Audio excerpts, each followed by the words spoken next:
Bem-vindo aos Casos de Registro da Região Mais Sombria, Volume 1. O que são casos de registro de região? Casos de registro de região são conhecidos dentro do país onde ocorreram, mas não fora dele. Na maioria das vezes, esses casos são noticiados apenas localmente, não pela mídia internacional.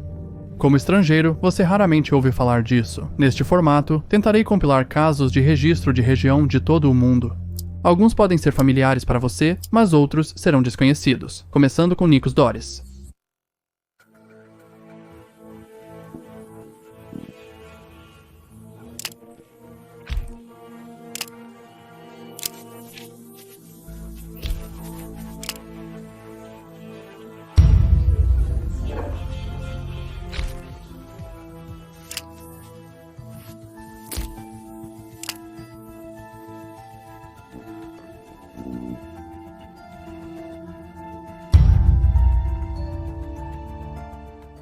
O caso de Nikos Doris é provavelmente um dos casos mais inacreditáveis que já cobri.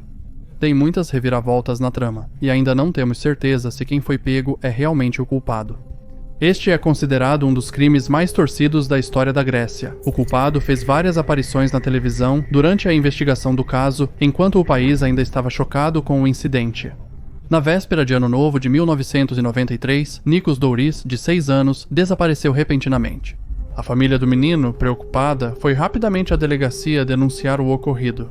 Apesar da polícia normalmente aguardar 48 horas para buscar um desaparecido, como Nikos tinha apenas 6 anos, os policiais, com auxílio da comunidade local, iniciaram as buscas imediatamente. Contudo, ele não foi localizado em nenhum lugar. O caso virou sensação nacional na Grécia após cobertura da mídia. O pai do menino, Manolis Doris, fez várias aparições na televisão, chorando e implorando pelo retorno de seu filho.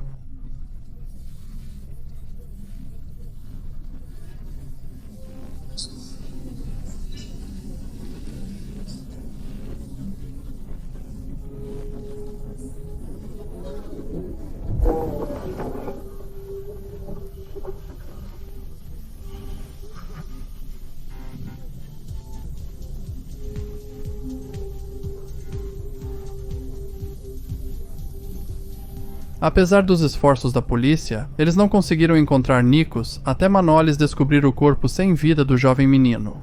O corpo estava escondido em uma cerca que cercava um campo, um lugar onde ninguém pensaria em procurar. A cerca não estava muito longe da casa. O relatório da autópsia revelou que Nikos havia sido abusado e provavelmente morreu por asfixia durante o assalto. Crimes graves como este não são comuns no pequeno país da Grécia, então, naturalmente, o que se seguiu foi uma frenesi da mídia. Manolis rapidamente se tornou uma sensação da mídia, sendo o pai trágico da história, gritando e chorando diante das câmeras, jurando vingar a morte de seu filho. Toda a Grécia simpatizava com ele e queria justiça, mas isso estava prestes a mudar totalmente. Uma pessoa específica para a primeira dose, porque 2 anos atrás eu estava na mesma situação exata, mas me ligo-la de não é uma coisa muito dolorosa. Manolis, veterano da Guerra do Chipre, era conhecido por sofrer de transtorno de estresse pós-traumático, tendo sido hospitalizado por isso. Durante toda a investigação, ninguém realmente o questionou, pois achavam improvável que ele tivesse matado o próprio filho. A polícia nem o considerou suspeito. As investigações, naturalmente, se concentraram nele. Contudo, a polícia logo percebeu que as histórias de Manolis não faziam sentido. Aumentando a suspeita, estava o fato de que Manolis foi quem encontrou o corpo de Nico em um lugar que ninguém pensaria em procurar, a menos que já soubesse que estava lá. Pouco depois, Manolis confessou o crime, afirmando que o fez por raiva. De acordo com ele, naquele dia, Nico chegou tarde em casa, deixando-o completamente furioso. Durante um acesso de raiva, ele o levou para o sótão, onde o agrediu e matou. Após a prisão, ele disse: "Uma doença rara me possui, ela me transforma. Tive convulsões e não conseguia enxergar. Qualquer pessoa com minha condição poderia ter feito o mesmo, basta perguntar."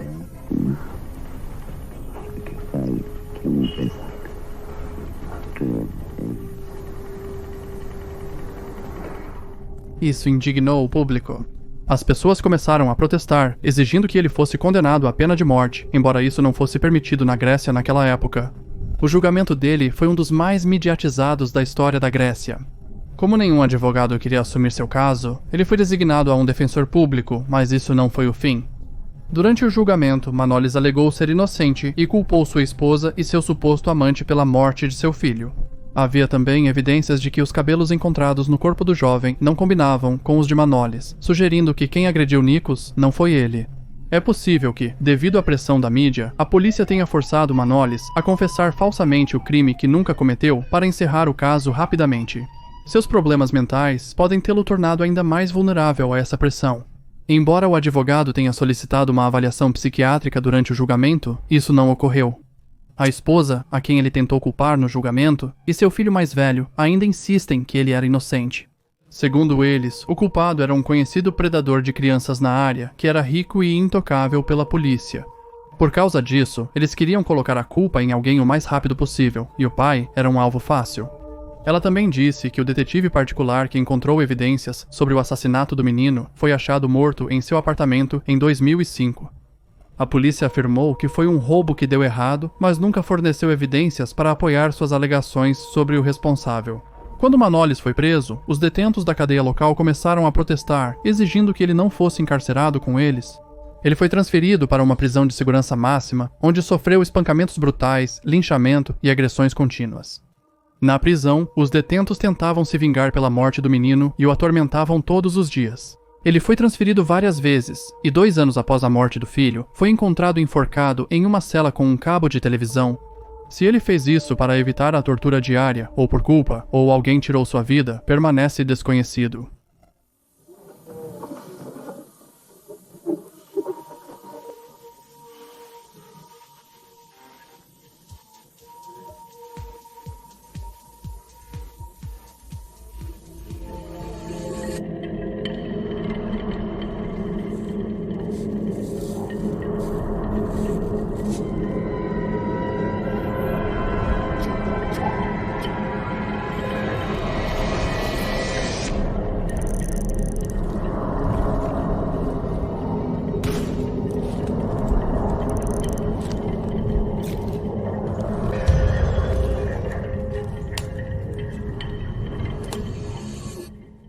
Os assassinatos de Goethe foram uma série de homicídios duplos ocorridos na floresta estadual de Goethe, na Baixa Saxônia, oeste da Alemanha, no verão de 1989. Naquele período, uma onda de calor provocou condições secas por semanas no país. Consequentemente, os vestígios do crime não foram destruídos por muito tempo, mas devido ao calor prolongado e intenso, a mumificação dos corpos foi significativamente acelerada, dificultando investigações posteriores. Recentemente, 2 casais foram brutalmente assassinados na mesma região de floresta, possivelmente pelo mesmo criminoso. O segundo duplo homicídio ocorreu a apenas 800 metros do primeiro, enquanto as autoridades ainda coletavam vestígios. O caso rapidamente se tornou uma sensação nacional, devido à sua natureza bizarra e incomum, capturando a atenção da mídia. Em 21 de maio de 1989, o casal Ursula e Peter Reinhold viajava de Hamburgo-Bergedorf para Goethe para um passeio quando entraram na floresta em Jagen 138, possivelmente para tomar sol ou fazer um piquenique. Infelizmente, o casal foi morto no local e seus corpos foram removidos da cena do crime. O criminoso moveu as vítimas para perto de um grande pinheiro, escondendo-as lá. 7 semanas depois, em 12 de julho, 3 colhedores de mirtilo encontraram os corpos. Contudo, as altas temperaturas deixaram os corpos consideravelmente decompostos, mumificados e principalmente esqueléticos, devido à ação de animais que os devoraram. O perpetrador também levou uma cesta de piquenique e as chaves do carro do casal. Ele usou o veículo para fugir da cena e deixou o carro a 300 metros de distância da estação de trem em Vincennes-en-Deluger, uma pequena cidade na chamada Hamburg-Backenbild. Ao encontrar os corpos, os colhedores de frutas informaram a polícia. Porém, no caminho, eles encontraram um homem de cabelos castanhos, forte, na casa dos 40 anos, com uma bolsa suspeita. O Departamento de Investigação Criminal suspeita que esse indivíduo possa ter sido o autor, possivelmente buscando outras vítimas em Goethe naquele instante. A causa exata da morte não pôde ser determinada no local do crime ou na autópsia subsequente devido ao estado dos corpos. Contudo, era evidente que resultou de um crime. No mesmo dia, os corpos de Ursula e Peter foram encontrados. Ingrid Warmbier, de 46 anos, e seu amante, Bernd Michael Köpping, de 43, também foram vítimas do criminoso. Eles eram um casal de Bad Bevensen, cidade próxima, que chegou após o almoço em um passeio. Eles estacionaram perto da cabana dos florestais de Rutan e adentraram a floresta sem saber o que os aguardava. Eles caminhavam lentamente rumo à própria ruína. O casal foi atacado pelo perpetrador, que os ameaçou com uma arma de fogo e amarrou suas mãos e pés com fita leucoplas. Ambos foram forçados a deitar de bruços, e o perpetrador estrangulou a vítima masculina, matando-o por trás com um tiro na cabeça. Ele então atingiu o crânio da mulher e causou ferimentos graves em seu peito. A blusa foi empurrada até o nível do sutiã, que foi cortado, e ambas as vítimas foram baleadas na cabeça. O criminoso roubou uma câmera e as chaves do carro antes de fugir de Goethe. No dia 27 de julho, 2 semanas após o início das investigações do caso de Reinhold, os policiais encontraram por acaso os corpos de Kepping e Warmbier. De acordo com os investigadores, o culpado cometeu o segundo duplo homicídio com a polícia a apenas metros de distância da cena do incidente. Apesar da curta distância entre os dois lados, os tiros não puderam ser ouvidos devido às depressões no terreno. Logo após a descoberta do primeiro crime, uma comissão especial de detetives foi formada e um retrato falado do culpado foi criado e divulgado, com uma recompensa de 50 mil marcos alemães por informações. O culpado tinha doença mental e possivelmente sentia prazer ao cometer crimes. Apesar dos esforços da polícia, não havia pistas para encontrar o culpado até que algo estranho aconteceu.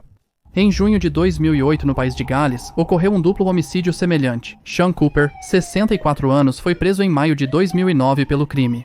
Ele foi considerado culpado e condenado à prisão perpétua. O casal Dixon estava em uma viagem de acampamento em Little Haven, quando foram baleados a queima-roupa. Os corpos foram encontrados perto da estrada, com as mãos do marido amarradas atrás das costas. Isso foi muito semelhante aos assassinatos de Gerda. Um dia antes do incidente, testemunhas viram um homem de 40 anos com descrição semelhante ao suposto perpetrador de Gerda, próximo ao local do crime. Contudo, não foi encontrada nenhuma conexão sólida entre os incidentes Gerda e Cooper do país de Gales. Em 1993, outro suspeito surgiu como um possível culpado. Um homem ouviu outro indivíduo ameaçando sua esposa durante um conflito, mencionando o caso Gerda e sugerindo que ela poderia ter um destino semelhante se continuasse a traí-lo. A testemunha relatou isso às autoridades e, surpreendentemente, o suspeito se assemelhava muito ao suposto culpado. Ele tinha uma permissão para uma arma de pequeno calibre, a mesma usada no segundo duplo homicídio, e sua aparência correspondia assustadoramente ao esboço facial. Ele também era da região e tinha conhecimento local como silvicultor. Após meses de investigação, a polícia obteve um mandado e invadiu a casa do homem. Apesar de muitas horas de interrogatório do suspeito e sua esposa, nenhuma prova definitiva contra o silvicultor surgiu.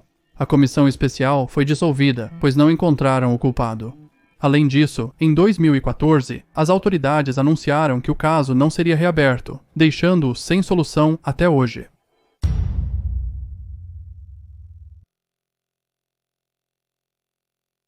Este caso é de fato misterioso.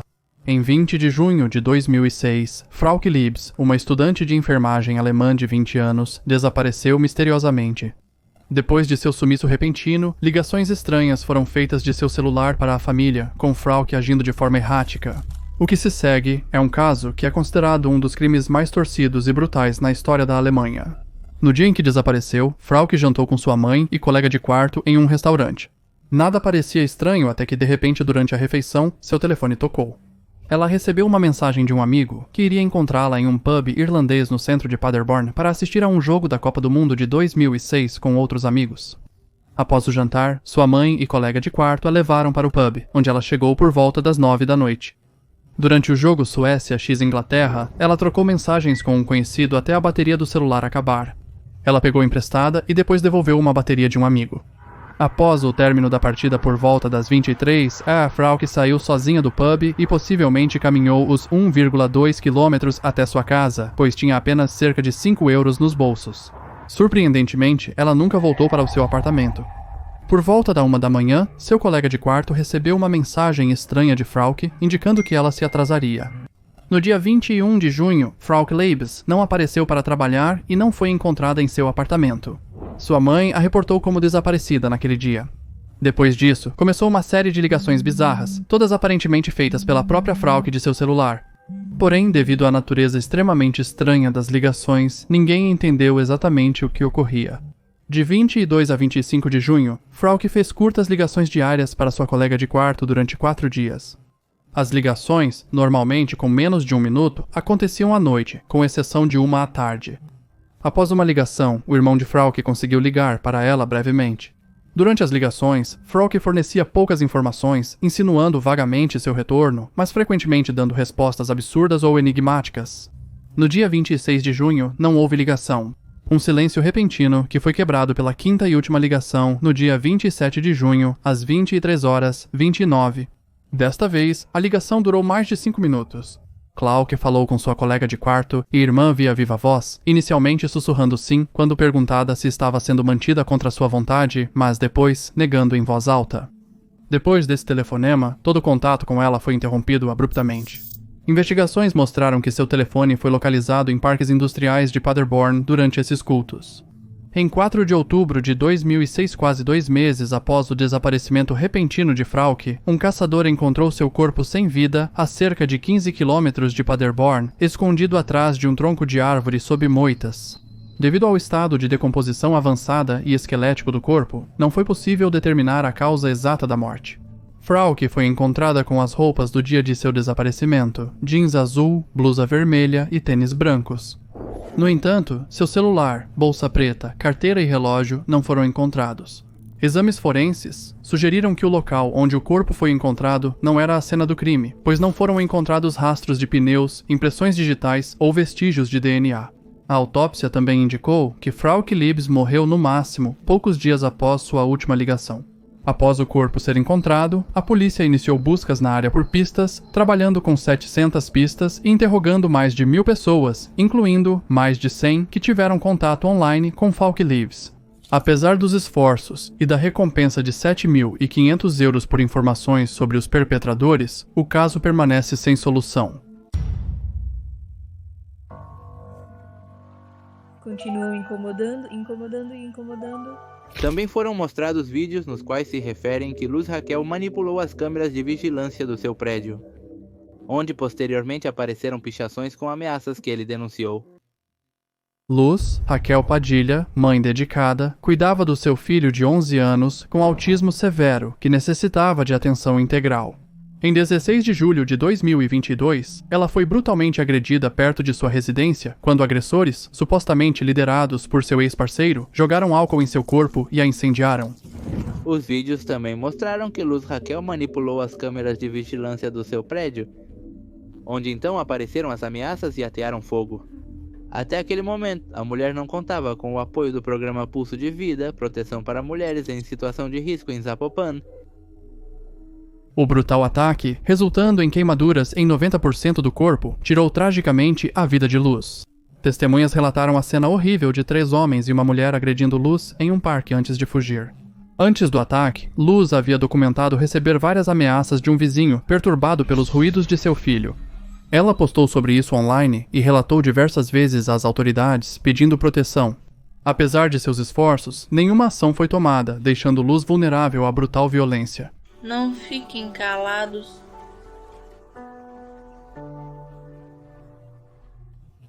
Ela também postou sobre um grafite ameaçando queimá-la viva, pintado com spray na área comum de seu condomínio. Os principais suspeitos no caso são seu ex-parceiro e o vizinho que se incomodava com os barulhos de seu filho. Apesar dos investigadores seguirem todas as pistas, o caso da senhorita Raquel Padilha continua sem solução.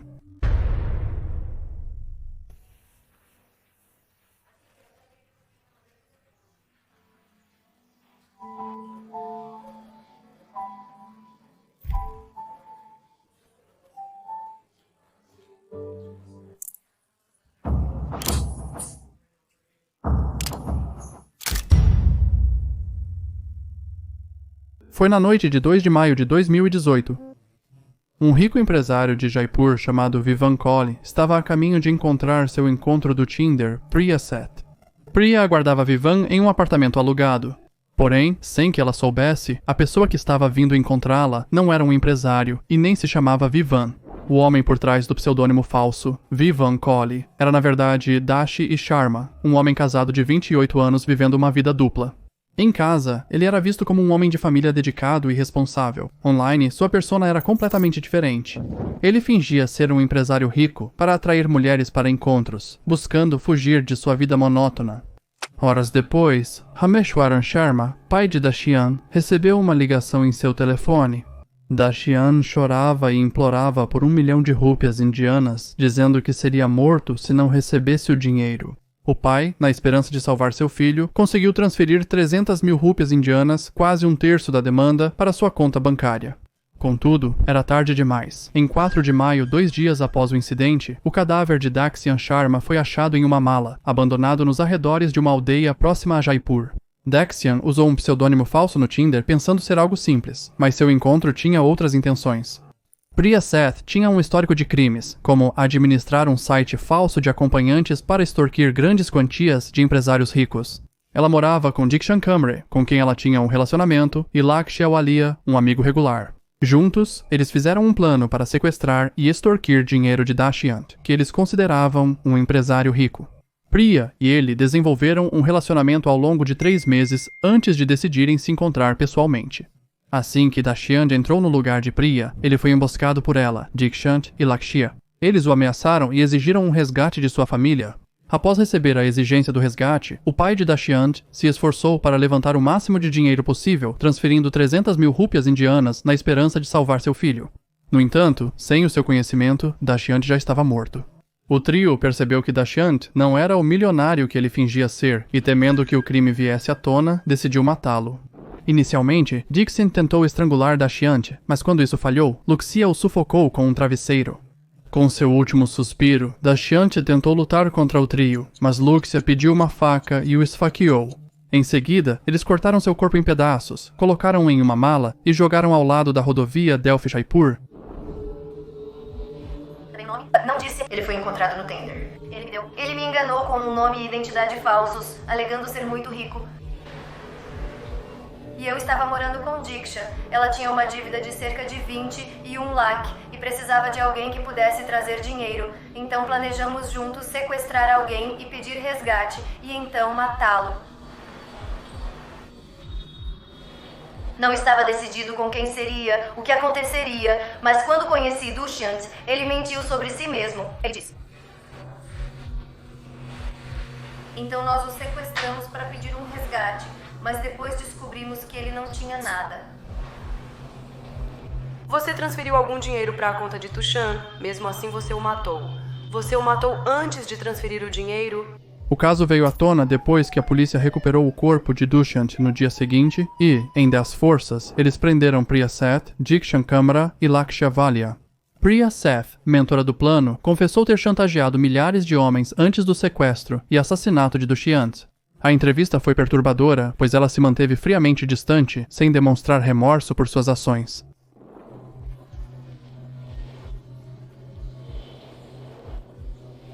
Após isso, se ele não morreu, Lakshya veio e o empurrou com toda a sua força, mas ele ainda não morreu, apenas desmaiou. Eu dei a ele uma faca e Dikshant cortou o pescoço dele com a faca. Você disse ao oficial de investigação que trouxe a faca para matar seu ex-namorado.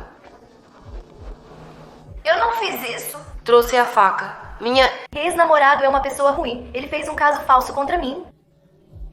É melhor se ele morrer. Eu queria matá-lo, mas não fiz isso. Eu trouxe a faca para cortar meus próprios nervos. O namorado de Priya, Dikshan Kamra, afirmou que não sabia dos planos dela até o fim.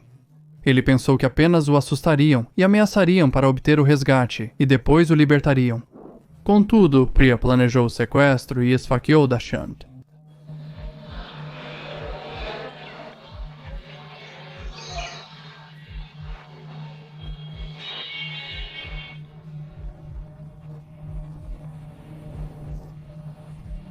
Priya tinha um longo histórico de atividade criminosa. Você foi informado para apenas assustá-lo, ameaçá-lo e deixá-lo ir. Priya tinha um extenso histórico criminal, incluindo prostituição, roubos em caixas eletrônicos, extorsão, aborto, ameaças falsas e armadilhas amorosas. Ela afirmou ter enganado homens, tirando seu dinheiro, fingindo fornecer acompanhantes femininas. Priya expressou desapontamento por ser presa pela morte de Dushyant, acreditando que isso atrapalharia seu chamado serviço social.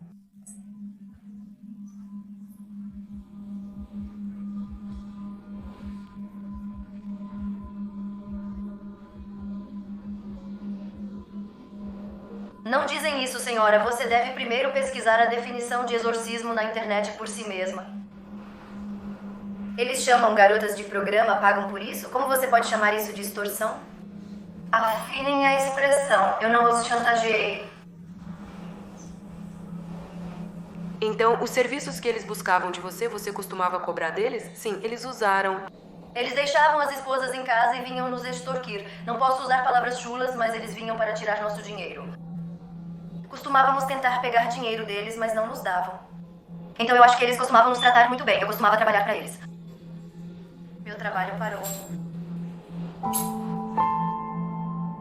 Priya, Dixit e Lakshya foram condenados à prisão perpétua por acusações de sequestro, extorsão e assassinato.